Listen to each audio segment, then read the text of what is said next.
بسم اللہ الرحمن الرحیم۔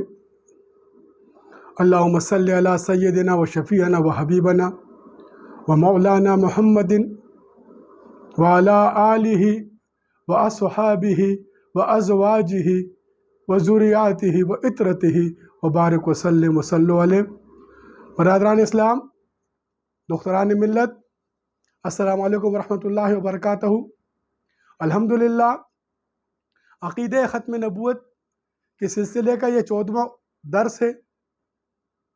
یہ اللہ کا فضل ہے کہ اللہ رب العالمین اپنے محبوب کی حمد و ثنا مجھ جیسے ایک فقیر انسان سے کرا رہا ہے، اور اللہ کا فضل ہے آپ پر کہ آپ اس آواز کو سن کر آگے لوگوں تک آواز کو پہنچا رہے ہیں۔ برادران اسلام، کیونکہ ہم نے تقابل ادیان، انسان، قرآن، مقام مسلم، مقام انسان اور اس کائنات کے ذریعے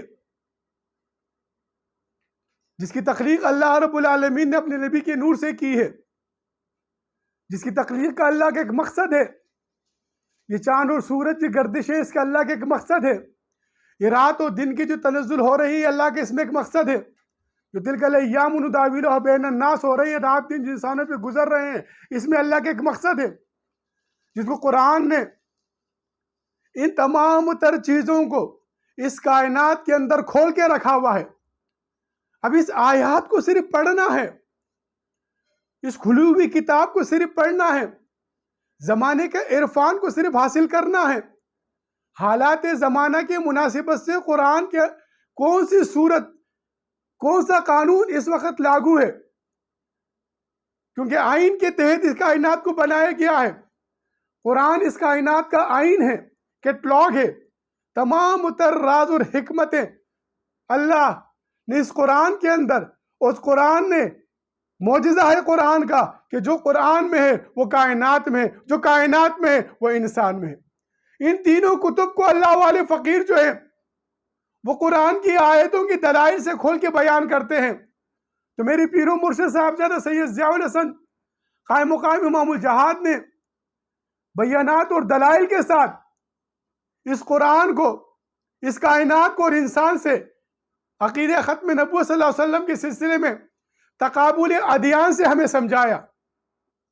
میں تقابل ادیان کی اگر بات کرتا ہوں تو یہ سوشل میڈیا پہ چند شر پسند عناصر جو بیٹھے ہوئے ہیں، جو آریہ سماج کے، جو اسلام کے خلاف پروپیگنڈا کر رہے ہیں، جو نبی کریم صلی اللہ علیہ وسلم کی ذات مبارک پر تہمتیں اور الزامات لگا کر اپنے ووٹ بینک کو بڑھا رہے ہیں، وہ تقابل ادیان سے کہتے ہیں مجھے خوشی ہوتی ہے کہ شکر یہ سن رہے میری باتوں کو، اچھی بات ہے یہ دشمنان اسلام سنیں اور سمجھے، اسلام کی حقانیت کو سمجھے اور اسلام کی اس آفاقی دین کے اس راستے کو سمجھے اور اپنے اوتاروں کے مرتبہ مقامات کو سمجھے کہ وہ کس کا انتظار کر رہے ہیں۔ تو تقابل ادیان کا وہ کہتے ہیں کہ تمام دین اگر برابر ہیں تو پھر یہ تمام اوتار اور تمام نبی برابر ہو گئے۔ اللہ اکبر! ایک پروپیگنڈا کیا جا رہا ہے ہندوستان کے اندر، ایک پروپیگنڈا کیا جا رہا ہے سوشل میڈیا کے ذریعے کہ ہندوستان کے جو اوتار ہیں، جو ہندوستان کے جو رشی منی آئے ہیں، وہ ہندوستان کے یہاں کے باسیوں کے واسطے تھے۔ عرب دیش کا جو ہے نا نبی کا ہمارے دیش سے کیا تعلق ہے؟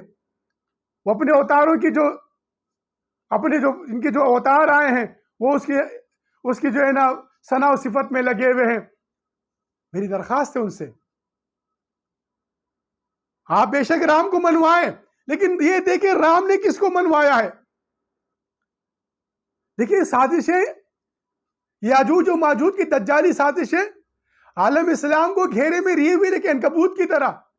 میرے پیر و مرشد اس کو عنکبوت فرماتے ہیں، مکڑی کا جالا ہے یہ مکڑی کے جالے میں جو بنتے بیٹھے ہوئے ہیں، اب شکاری آئے گا، یہ جال کو بنتے بیٹھے ہوئے ہیں، یہ مکڑی کے جال ہیں، اس میں جو ہے نا کوئی بھی اڑتی ہوئی چیز جو آ جاتی پھنس جاتی ہے، یہ اس کو جناب کھا لیتے ہیں، نکل نہیں سکتی۔ تو اس طرح مسلمانوں کے گرد یہ یاجوج ماجوج کی جالیں بنے جا رہی ہیں، آج ان جالوں میں مسلمانوں کو پھنسایا جا رہا ہے۔ حضور نبی کریم صلی اللہ علیہ وسلم کی اس امت کو، جو کہ امت الوسطہ ہے، جس کے لیے حضور نبی کریم صلی اللہ علیہ وسلم نے دعائیں کی، امتی امتی کی فریادیں کی اللہ کے دربار میں، معراج میں آپ صلی اللہ علیہ وسلم نے امت کی دعا کی، آج اس امت کو تقسیم در تقسیم کر دیا گیا ہے۔ آج مملکت پاکستان کے خلاف بین الاقوامی جو یہ دجالی سازشیں ہیں، پاکستان کی فوج کے خلاف وہی محاذ بنا دیا گیا جو 71 میں محاذ بنگلہ دیش میں بنا دیا گیا تھا۔ قابل غور بات ہے میرے بھائیوں، 65 کی جنگ مسلمانوں نے جیتی، جتنی بھی جنگیں ہم پر مسلط کی گئی تھی، چاہے وہ دہشت گردی کے خلاف جنگ کیوں نہیں تھی، پھر 67 کے اندر ایک نئی تحریک بنا دی گئی مکتی بانی کی، اسی طریقے سے بنگلہ دیش کو الگ کر کے ہماری فوج کو وہاں پر 90,000 فوج کو گھیر لیا گیا۔ آج وہی بین الاقوامی چاند، وہی سیاستدان فوج کو بدنام کر رہے ہیں، وہی سیاسی حربے پاکستان کی فوج کے خلاف جو وہی شیخ مجیب الرحمان نے کیے تھے فوج کو بدنام کرنے کے، پنجاب کی فوج، پاکستان کی فوج، بنگالی فوج الگ الگ کر کے، آج وہ پنجاب کی فوج کو الگ الگ کر کے یہ سیاسی حرب اختیار کیے جا رہے ہیں۔ ان سیاسی حربوں سے نکلنے کا قرآنی حل موجود ہے۔ اس سے پہلے میں عرض کرتا رہا ہوں، اس مملکت کا حل انتخابات نہیں ہے، احتساب ہے۔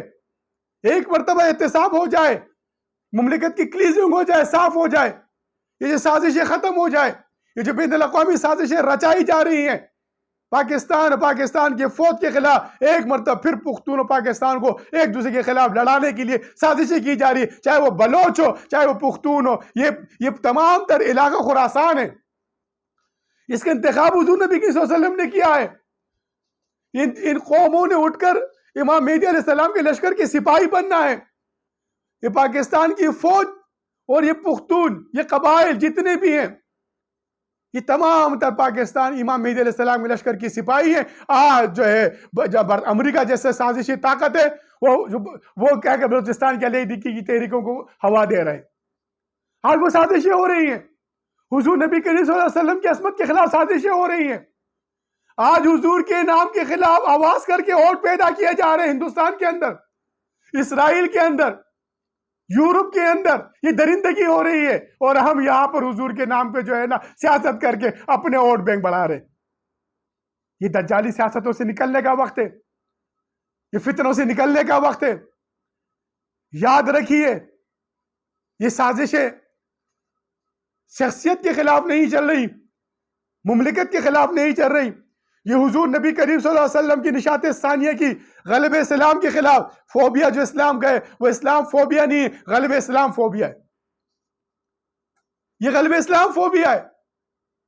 اب غلب اسلام فوبیا کو ہم نے حقیقی وہ اسلام جو نبی کریم صلی اللہ علیہ وسلم اس زمین پر لائے، جس کو اصحاب کرام نے کھڑے کے اعلان کیا، جس نے کعبے کے بتوں کو گرایا، لات و منات کو گرایا، ہم نے اس حقیقی اسلام کی طرف آنا ہے خود، اور اپنے اندر کے بنے ہوئے ان بتوں کو، ان فرقوں کو، ان ملتوں کو ختم کر کے ہم نے ایک ملت بننا ہے، ملت الواحدہ بننا ہے۔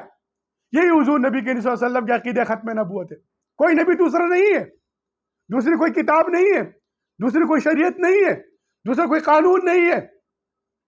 جب پاکستان کے حدود میں پاکستان کا آئین چل رہا ہے، ہندوستان کے حدود میں ہندوستان کا آئین چل رہا ہے، افغانستان کے حدود میں افغانستان کا آئین چل رہا ہے، چین کی حدود میں چین کا آئین چل رہا ہے، تو پھر یہ کائنات جو اللہ کی حدود ہے، جو اللہ کی ہے، اللہ نے اس کائنات کو اپنے نبی کے نور سے تخلیق کیا ہے، تو پھر اس پر تو وہ حدود، وہ آئینی تقاضے جو اللہ اور اس کے رسول کے، وہ چلیں گے۔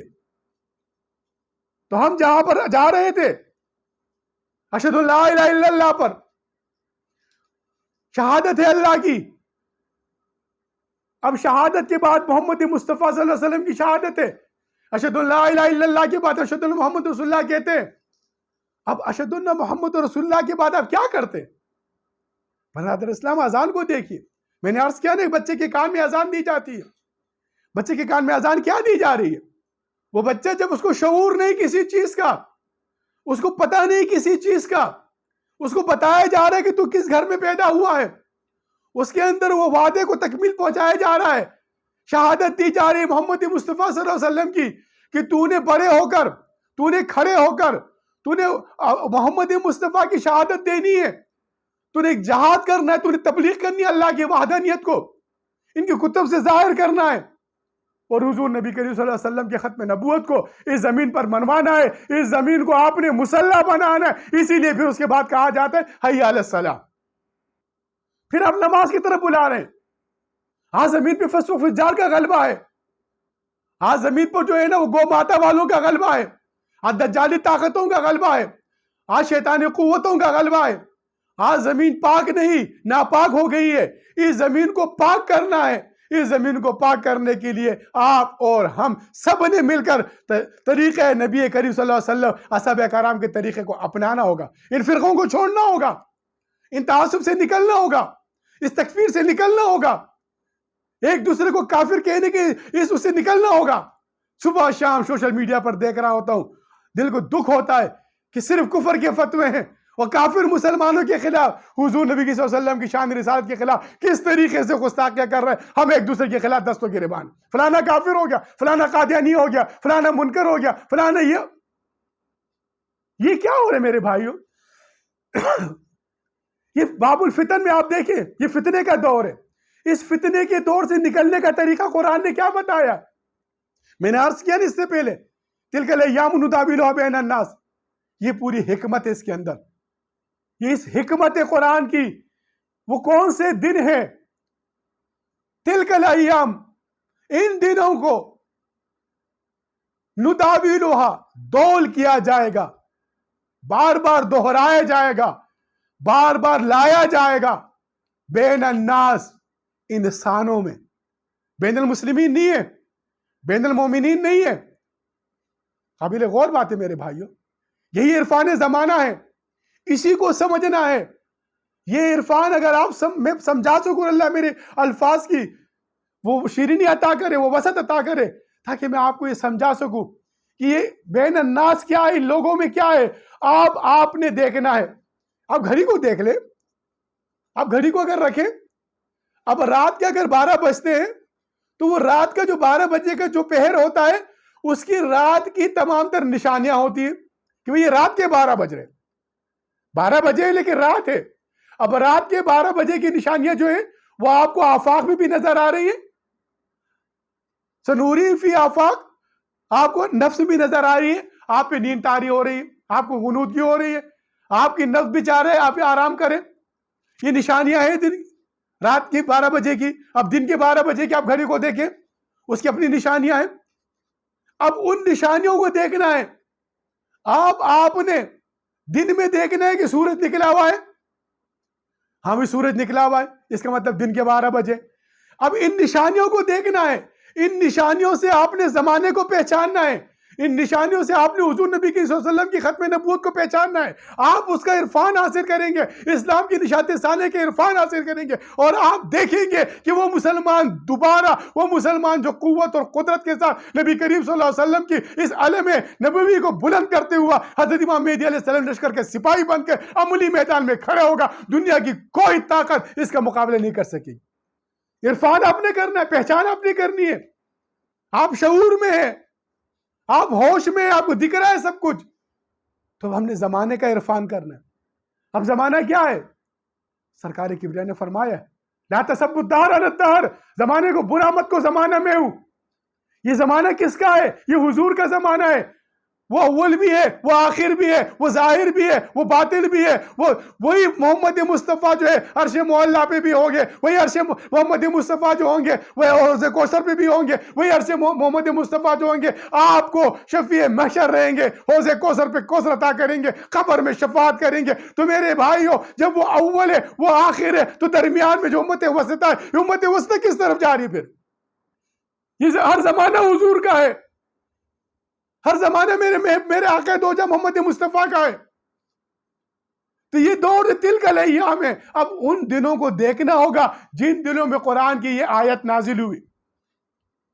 جب قرآن یہ نازل ہو رہا ہے, ان دنوں میں دنیا میں ناس میں کیا تھا؟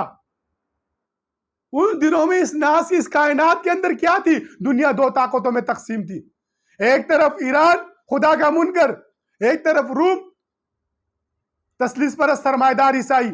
دنیا دو بلاک میں تقسیم تھی، زہر الفساد فی البر والبحر بما کسبت ایدی الناس، زہر فساد تھا زمین اور آسمان کے اوپر، ہر جگہ فساد تھا، اور ایک کعبۃ اللہ تھا جہاں پر بت بنے ہوئے تھے۔ تبلیغ کی، ہجرت کی، غزوات کے سرکار دو عالم نے اسی طریقے سے اس پر انشاءاللہ تعالی بہت تفصیلی گفتگو ہوگی اللہ نے چاہ، کیونکہ وقت بہت مختصر رکھتے ہیں تاکہ لوگ اس کو سمجھے اور اس کو آگے شیئر کرے۔ اس ابن غازی کی ان کاوشوں کو جو کہ صلاۃ خیر من النوم ہے، صرف آپ کو بتانا ہے مسلمانوں مقام مسلم کا عرفان کرا کر آقا دو جہاں حضرت محمد مصطفیٰ صلی اللہ علیہ وسلم کی ختم نبوت کی اس عقیدے کے بارے میں اپنا آپ کو، آپ کی ایمان کو مضبوط کر کے ان کافر باطل طاقتوں کے مقابلے میں امت مسلمہ کو متحد کرنا ہے۔ فقراء کے ذریعے یہی مشن ہے۔